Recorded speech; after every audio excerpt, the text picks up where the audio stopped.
Welcome back to your daily dose of global auto insights.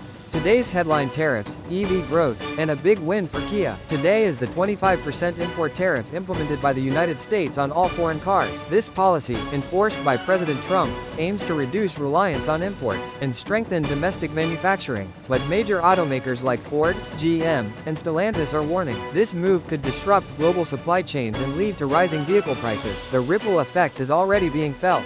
Stellantis has temporarily closed some plants in Canada and Mexico, laying off 900 U.S. workers. Ford is considering raising prices as early as next month, and Honda is shifting hybrid production from Japan to the U.S.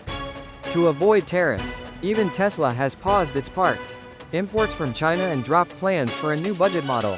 Meanwhile, the EV market continues to grow rapidly.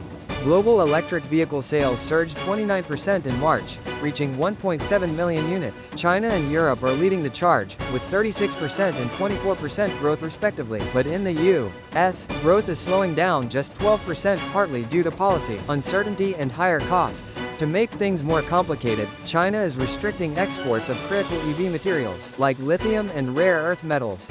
That's putting even more pressure on American manufacturers. But it's not all bad news. Kia's EV3 electric SUV was just named 2025 World Car of the Year, praised for its design, innovation, and outstanding driving performance. A big win for South Korea's automotive industry, and a strong statement in the global EV race. In summary, the global auto industry is entering a turbulent but transformative phase, with trade wars, electric acceleration, and shifting strategies reshaping the road ahead. Thanks for watching.